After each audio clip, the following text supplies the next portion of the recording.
Hi all, എവർക്കും sports of പാലായുടെ മറ്റൊരു വീഡിയോയിലേക്ക് സ്വാഗതം. നമ്മളിവിടെ ഗട്ടിങ്ങിന് ഒത്തിരി പേര് വരുമ്പോൾ അവർക്ക് ഉണ്ടാകുന്നൊരു ഡൗട്ടാണ് ഏത് ഗട്ട്സ് ഉപയോഗിച്ച് ഷ്രിങ്ക് ചെയ്യണമെന്നുള്ളത്. നോർമലായി ഇവിടെ ആളുകൾ ഉപയോഗിക്കുന്നത് യോണക്സിൻ്റെ BG65 എന്ന് പറയുന്ന ഷ്രിങ് ആണ്.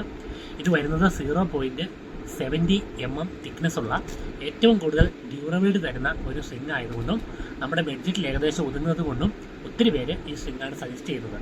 അത്യാവശ്യം നല്ല രീതിയിൽ പെർഫോമൻസും ഉണ്ട്, അതോടൊപ്പം തന്നെ ഏറ്റവും നന്നായിട്ട് ഡ്യൂറബിലിറ്റി വരുന്ന ഒരു ഷ്രിങ് ആണിതെന്ന് പറയുന്നത്. അടുത്ത ഷ്രിങ് ഇതിന് തന്നെ BG65 ടൈറ്റാനിയം എന്ന് പറയുന്ന ഷ്രിങ് ആണ്.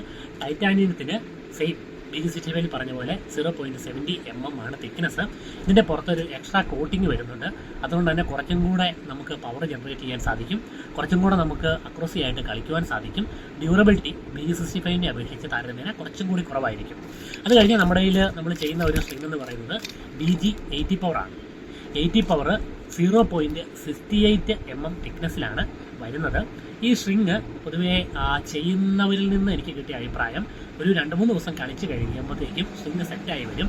അത് പിന്നെ യൂസ് ചെയ്യുന്നത് മുന്നോട്ട് നല്ല രീതിയിൽ നമ്മളെ സഹായിക്കും. നല്ല കൺട്രോളിങ്, നല്ല റിഫ്ലക്ഷൻ, അതുപോലെ നല്ല രീതിയിൽ ഇത് കളിക്കുവാൻ സാധിക്കുമെന്നാണ് പ്ലെയേഴ്സ് നമുക്ക് പറഞ്ഞു തരികയുണ്ടായത്. അപ്പോൾ ഈ ഷ്രിങ് കുറച്ചും കൂടി നമുക്ക് കോസ്റ്റ്ലി ആയിട്ട് ചെയ്യാൻ പറ്റിയ ഒരു ഷ്രിങ് ആണ്. വേറൊരു ഷ്രിങ് എന്ന് പറയുന്നത് BG66 അൾട്ടിമാക്സ് എന്ന് പറയുന്ന ഷ്രിങ് ആണ്.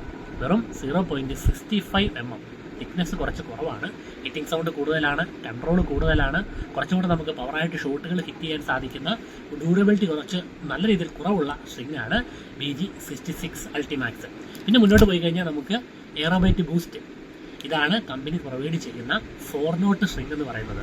ഇതിൻ്റെ ഒരു ലൈൻ നേരെ താഴേക്കുള്ള ലൈൻ പോകുന്നത് 72 mm, ക്രോസ് വരുന്നത് 61 mm. അങ്ങനെ 4 നോട്ടിന് വേണ്ടി ചെയ്യാൻ പറ്റിയ നല്ല സ്മാഷ് പവർ, കൺട്രോള്, ബെസ്റ്റ് രീതിയിൽ നമുക്ക് യൂസ് ചെയ്യാൻ പറ്റുന്ന ഒരു ഷ്രിങ് ആണ്. കൂടുതലും ഇത് ടൂർണമെൻറ്റ് ഷ്രിങ് എന്ന പേരിലാണ് അറിയപ്പെടുന്നത്. അതുപോലെ ടൂർണമെൻറ്റിന് യൂസ് ചെയ്യാൻ പറ്റുന്ന 2 ഷ്രിങ്ങുകൾ വേറെയുണ്ട്. എക്സ്ബോൾട്ട് 65, എക്സ്ബോൾട്ട് 68. 65 65 mm, 68 68 mm ആണ് വരുന്നത്. ഇതിനൊന്നും വലിയ കാര്യമായ ലൈഫില്ല, പക്ഷേ കൺട്രോളിങ്, ഹിറ്റിംഗ് പവർ, നമുക്ക് കുറച്ചും കൂടെ അറ്റാക്കിംഗ് പവർ, ഇതെല്ലാം തന്ന് സഹായിക്കുന്ന ഷ്രിങ് ആണ്. ഇതെല്ലാം 1000-ന്റെ മുകളിലാണ് റേറ്റ്. അതുകൊണ്ട് തന്നെ സാധാരണക്കാരെ സംബന്ധിച്ചിടത്തോളം അത്ര അഫോർഡബിൾ ആയിരിക്കില്ലെങ്കിലും ബെസ്റ്റ് ഷ്രിങ്ങുകളാണ്. പിന്നെ നമുക്ക് ആഷ്വയുടെ സൈമാക്സ് പവർ ഉണ്ട്, 66 ഉണ്ട്, ലിനിങ്ങിൻ്റെ കുറച്ച് ഷ്രിങ്ങുകളുണ്ട്. അപ്പോൾ ജസ്റ്റ് ഇത് പറഞ്ഞു ഇത്രയേ ഉള്ളൂ. നമുക്ക് ഡ്യൂറബിലിറ്റിയാണ് ഉദ്ദേശമെങ്കിൽ ഒരു 70 mm ഷ്രിങ് ആയിരിക്കും ഏറ്റവും ഉതകുക. കുറച്ചും കൂടെ പവർ ചെയ്ത് കളിക്കണമെങ്കിൽ 68 mm 66 mm ഷ്രിങ് യൂസ് ചെയ്താൽ കുറച്ചും കൂടെ ഹിറ്റ് ചെയ്തും നമ്മുടെ ഷോട്ടിന് കുറച്ചും കൂടെ പവർ കൂട്ടി നമുക്ക് കളിക്കുവാൻ സാധിക്കും. അപ്പോൾ ബാഡ്മിൻ്റൺ കളിക്കുന്നവർ ശ്രദ്ധിച്ച് നിങ്ങളുടെ ഇഷ്ടപ്രകാരം നിങ്ങൾക്ക് ഏറ്റവും ഉചിതമെന്ന് തോന്നുന്നത്, നിങ്ങളുടെ ബഡ്ജറ്റിൽ ഒതുങ്ങുന്നത് ഷ്രിങ് തിരഞ്ഞെടുക്കുക. നന്നായി കളിക്കുവാൻ നിങ്ങളെ എല്ലാവരെയും ഈ ഷ്രിങ്ങുകൾ സഹായിക്കുന്നതായിരിക്കും.